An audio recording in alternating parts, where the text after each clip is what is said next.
हजरत फातिमा कह रही हैं, आए अली मैं इतनी बीमार हूँ, इतनी बीमार हूँ, लगता नहीं कि इस बीमारी में मैं बच पाऊंगी। आए अली अगर मुझे कुछ हो जाए, अगर मेरा इंतकाल हो जाए, आए अली तो मुझे दिन के उजाले में दफनाने मत ले जाना, रात की तारीकी में ईशा की नमाज के बाद मुझे कब्रिस्तान में दफन करना। हजरत अली ने कहा, आए फातिमा ऐसा क्यों कह रही हो? अगर तुम्हारा इंतकाल सुबह फजर के बाद हो तो क्या ईशा तक हम तुम्हारे जनाजे को रखेंगे, मिट्टी को रखेंगे? तुम्हारे बाप का, तुम्हारे अब्बू का फरमान है कि मैयत को जल्दी कब्रिस्तान ले जाओ, फिर मैं लेट कैसे करूं? फरमाती हैं, आए अली, आए मेरे प्यारे शौहर, मुझे रात में ही ले जाना, मेरी बात को गिरा बांधो, मेरी बात को मजबूती से पकड़ लो, मेरी वसीयत को याद रखना, चाहे मेरा इंतकाल कभी भी हो, लेकिन मुझे ईशा के बाद दफनाना, मुझे दिन के उजाले में कब्रिस्तान न ले जाना। ऐ अली मैं नहीं चाहती हूँ कि मेरे मुर्दा जिस्म पर पड़े हुए कफन पर भी किसी गैर मर्द की नजर पड़े, मैं अपने कफन पर भी किसी गैर मर्द की नजर नहीं पड़ने देना चाहती हूँ। ऐ अली मुझे रात में ले जाना, दिन के उजाले में नहीं, मैं नहीं चाहती कि मेरे कफन पर भी किसी गैर मर्द की नजर पड़े। मेरे भाइयों, इंतकाल के बाद निकाह जायज नहीं है, इंतकाल के बाद शादी नहीं होती है, लेकिन इंतकाल के बाद भी अपने जिस्म को तो छोड़ो, अपने कफन को भी किसी गैर मर्द को देखने की इजाजत नहीं दे रही है। ये था हजरत फातिमा का पर्दा। इस पर्दे की रोशनी में मेरी बहनों, अपने गरीबानों में झांक कर देखो, अपने गरीबानों के बटन खोलो और तलाश करो हम कहाँ खड़े हैं, हमारा पर्दा क्या है, हमारी इज्जत और आबरू क्या है। आज हमारे चेहरों का हर गज़ो नाकस देख रहा है। कल तक हमारे इन खूबसूरत गालों को कभी आसमान की निगाहों ने भी नहीं देखा था, चांद और सितारों ने भी नहीं देखा था, और आज जो चाहता है देख लेता है। हर गज़ो नाकस जिसको चाहो आज वो बड़ी आसानी से हमारी बहनों बेटियों का दीदार कर रहा है। और एक और बात, जितना अमीर बाप है, जितना अमीर बाप है, जितना भी बाप अमीर मिलेगा आपको, आप देखिएगा उसकी बेटी उतने ही कम कपड़े पहने हुए होगी। किस बात का अमीर है तू? काहे का अमीर है तू? अपनी बेटी को 5 मीटर का कपड़ा लाकर नहीं दे सकता है तो काहे का अमीर है तू? कंजूस और बखील बाप। अल्लाह ताला ने इन अमीरों को ऐसी सजा दी है, ऐसी सजा दी है। कल तक ये गरीबों की लड़कियों को डांस कराया करते थे, आज अल्लाह ताला ने इन अमीरों की लड़कियों के जिस्मों से कपड़े उतार कर उनको लोगों की नजरों को दीदार करने पर मजबूर कर दिया। आज इन अमीरों की लड़कियों के जिस्मों से कपड़े उतरवा कर आज गरीब इन लड़कियों को देख रहे हैं, उनका नजारा कर रहे हैं। आज अमीरों को अल्लाह ने ये सजा दी है। आज वो फैशन समझते हैं कि मेरी बेटी फैशनेबल कपड़े पहने हुए हैं। नहीं नहीं मेरे भाइयों, आप अपनी बहनों के जिम्मेदार हैं। अल्लाह के नबी ने फरमाया कि जिस लड़की का बाप, जिसकी बेटी बेपर्दा घूमे वो बाप दयूस है, जिसकी बहन बेपर्दा घूमे वो भाई दयूस है, जिसकी बेटी बेपर्दा घूमे वो बाप दयूस है, जिसकी बीवी बेपर्दा घूमे वो शौहर दयूस है। गौर करो कितनी साफ लफ्जों में, कितने साफ लफ्जों में अल्लाह के नबी ने फरमाया, जिसकी बहन बेपर्दा घूमे वो भाई दयूस, जिसकी बेटी बेपर्दा घूमे वो बाप दयूस, जिसकी बेटी बेपर्दा घूमे वो बाप दयूस, जिसकी बीवी बेपर्दा घूमे वो शौहर दयूस। अब दयूस का माना अगर हम समझ जाएं तो सारा मामला हल हो जाए। दयूस का ये तो अरबी लफ्ज़ है ना, इसका उर्दू में तर्जमा होता है, सुनने की ताकत है? सुनेंगे? दयूस का मतलब होता है भड़ुआ। और भड़ुआ किसको कहते हैं बताने की ज़रूरत नहीं, जानते होंगे। भड़ुआ कहते हैं उसको जिसने अपनी बहन, बेटी या बीवी या माँ को गलत काम करने के लिए किसी अड्डे पर बिठा दिया हो, चकले पर बिठा दिया हो और उनसे गलत काम करवाता हो और उनकी कमाई खाता हो, अरबी जबान में इसको दयूस कहते हैं, उर्दू में इसको भड़ुआ कहते हैं। कितना सख्त जुमला इस्तेमाल किया अल्लाह के रसूल ने। मौलाना जर्जीस को आप कह रहे होंगे ये क्या हो गया इसको।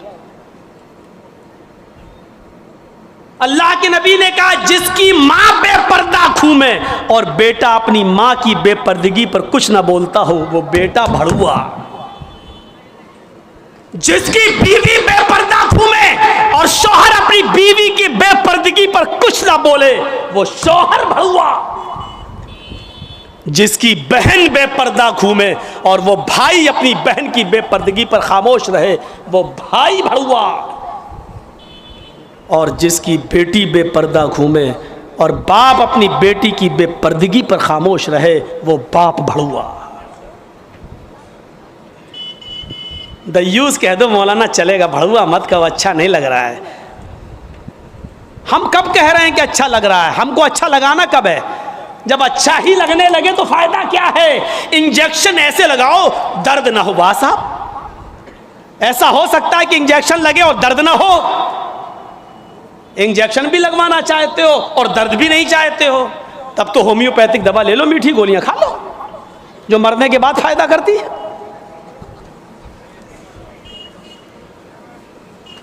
होम्योपैथिक दवा के बारे में यही मशहूर है, बहुत लेट फायदा करती है, तो हमने कह दिया मरने के बाद फायदा करती है।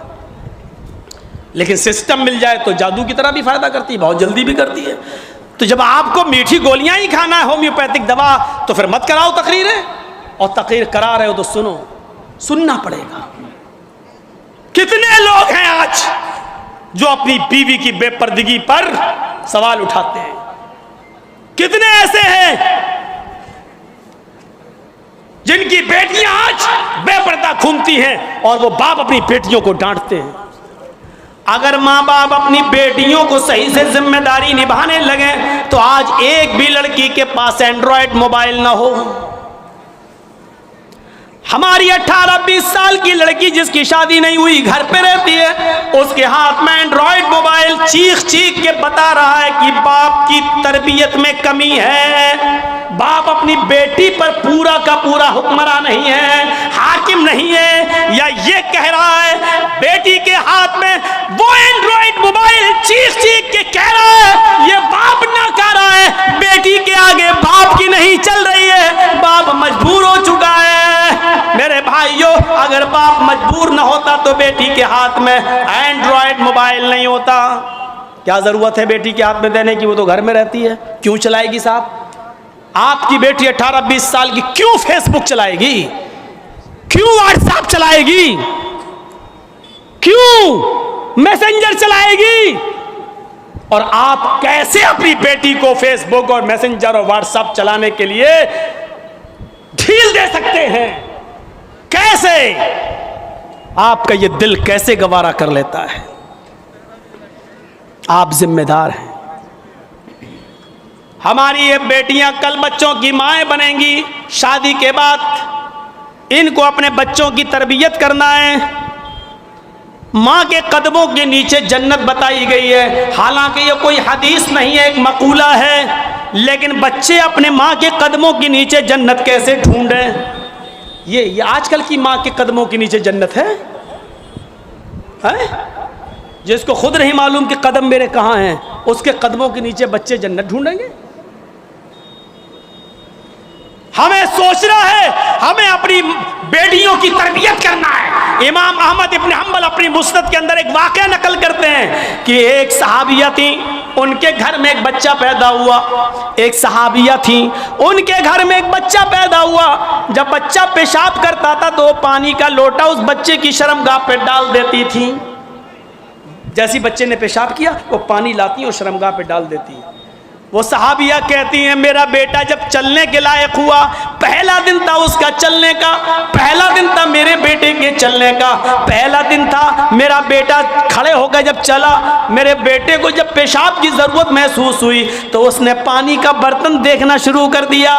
माँ कहती है कि मैं देख रही थी अपने बेटे को, जब भी वो पेशाब करता था तो मैं पानी उसकी शर्मगाह पे डाल देती थी। आज देखती हूँ मेरा बेटा चल रहा है, देखती हूँ ये क्या करता है। जब बेटा पहला दिन चलने के लायक हुआ, पहला दिन था, तो बेटे ने पानी का प्याला उठाया और दोनों हाथ से पकड़कर धीरे धीरे चला और एक कोने में जाकर बैठ गया, पेशाब किया और पेशाब करने के बाद वो पानी का प्याला अपनी शर्मगाह पे डालने लगा।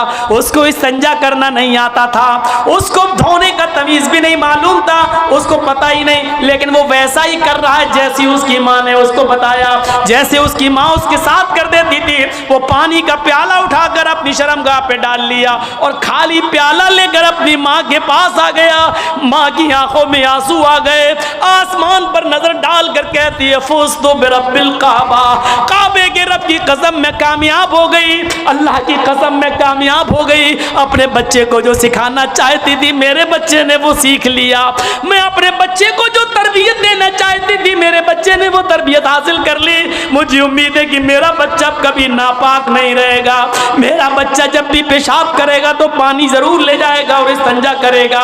उस जमाने की माएँ अपने बच्चों को बचपन से ये आदतें डलवाती थी, और आजकल की माँ देख लो अपने बच्चे का अंडरवियर नेकर उतार कर कहती बेटा यहाँ खड़े होकर पेशाब कर ले। ये माँ अपने बच्चों को क्या तरबियत देंगी, जबकि नेपोलियन ने कहा था कि mother's lap is first college for children, माँ की गोद ये बच्चे का पहला मदरसा होती है, पहली यूनिवर्सिटी माँ की गोद है। जो बच्चा अपनी माँ की गोद से तरबियत हासिल करके नहीं निकला वो किसी यूनिवर्सिटी से तरबियत हासिल नहीं कर सकता है। आज भी देख लो किशनगंज में भी यूनिवर्सिटियाँ होंगी, किशनगंज में भी कॉलेज होंगे, उस कॉलेज से BA, MA, PhD, MBBS और MD की डिग्री लेकर निकलने वाले बच्चों की तादाद भी बहुत होगी, लेकिन उन्हीं बच्चों को देखिए खड़े होकर सड़क के किनारे पैंट की चैन खोलकर धार मार रहे होंगे, पेशाब कर रहे होंगे।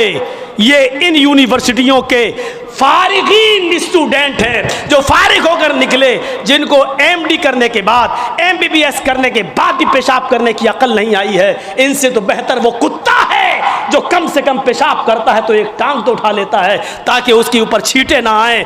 इन्होंने यूनिवर्सिटी से पढ़ने के बाद भी ये कुत्ते से भी बदतर बनकर निकले हैं। वो यूनिवर्सिटी इनको इंसान नहीं बना सकी, वो कॉलेज उनको इंसान नहीं बना सके, वो स्कूल इनको इंसान नहीं बना सके। MD PhD करने के बाद भी आज कुत्तों से बुरी तरह पेशाब करते हुए नजर आएंगे। कह लेने दीजिए मुझे कुत्ता गधा जो कुछ भी बोलता हूं मैं सब, आज मुझे इजाज़त दीजिए।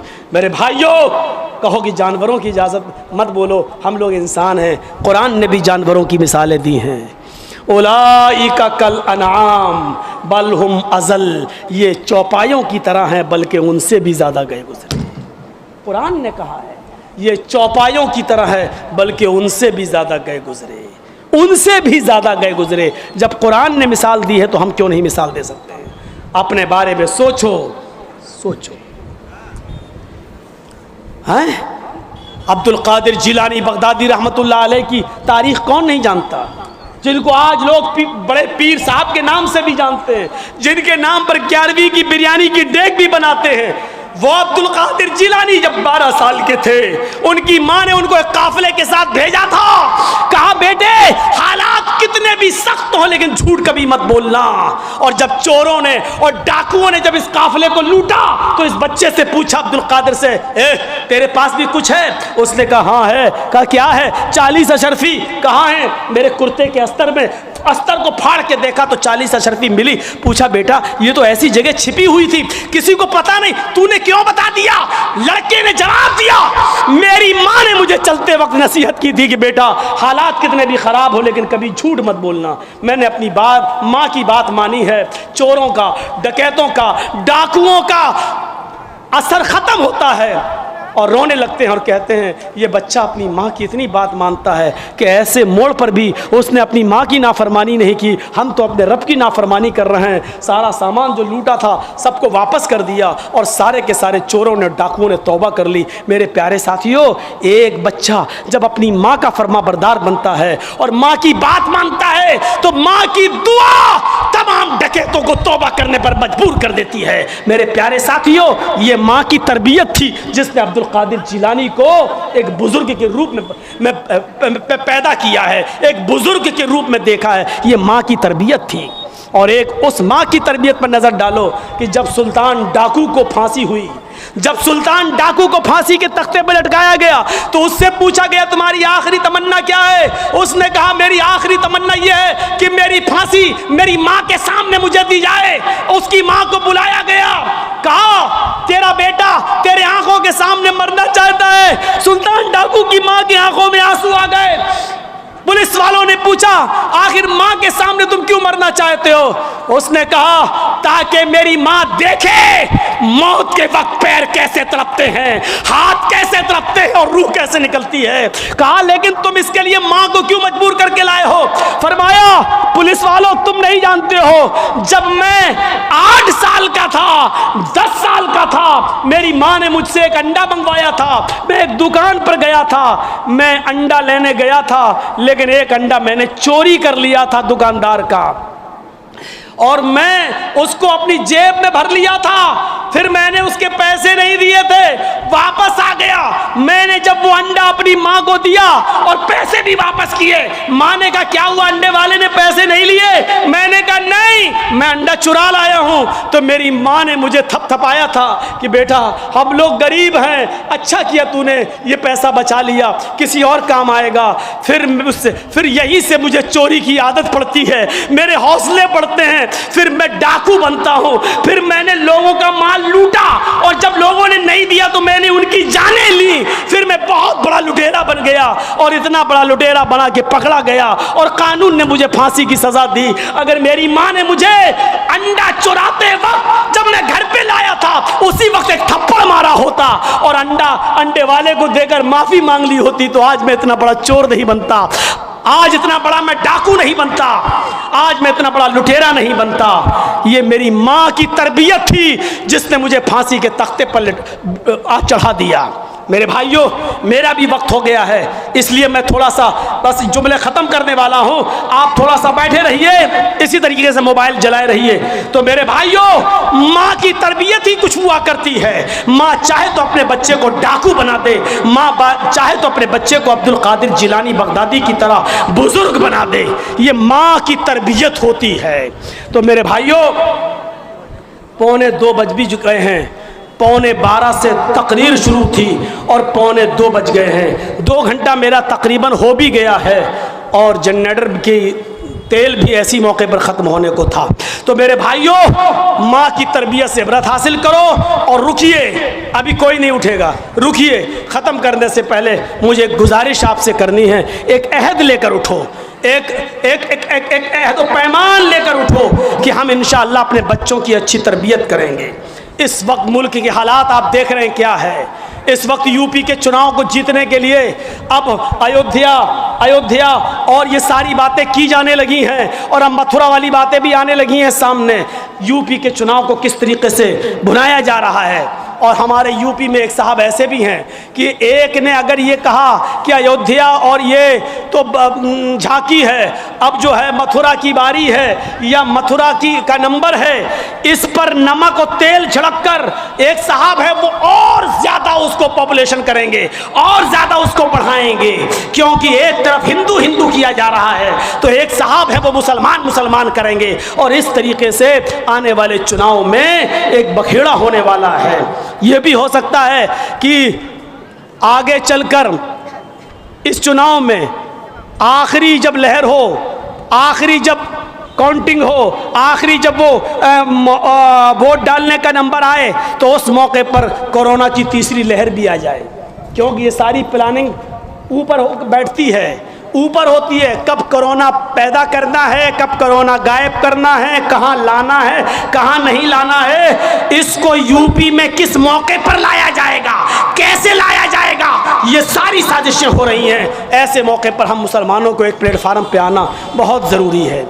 हमें हनफी, शाफई, मालिकी, हम्बली ये सबको भुलाकर एक प्लेटफार्म पे आना है। मेरे भाइयों, ये इदारा का जलसा है और जिस इदारे के लिए ये जलसा किया गया है उस इदारे का ताउन आपने जो कुछ भी किया। मैंने अपनी बात ख़त्म कर दी। अल्लाह ताला से दुआ है कि बार इलाह हमें इस्लाम पर कायम रखना और जब हमारा ख़ात्मा हो तो ईमान पर फरमाना। लेकिन आपसे गुजारिश है कि चलते चलते मैं 2 मिनट 3 मिनट के लिए स्टेज पर बैठा हुआ हूँ, आप मुझसे मुसाफा करें और जो भी ताउन करना चाहें मेरे हाथ पर करें। इंशाअल्लाह अल्लाह ताला आपको इसका अजर अज़ीम अता फरमाएगा। और मुझे वो सब आदत नहीं है, आप दिल में नियत कर लीजिए। अस्सलामुअलैकुम दोस्तों, उम्मीद करता हूँ कि आप सभी हजरात को मौलाना जर्जिस साहब का बयान अच्छा लगा होगा। अगर अच्छा लगा है तो हमारे चैनल को कर देना सब्सक्राइब, वीडियो कर देना लाइक। मिलते हैं नेक्स्ट वीडियो में। खुदा हाफिज़।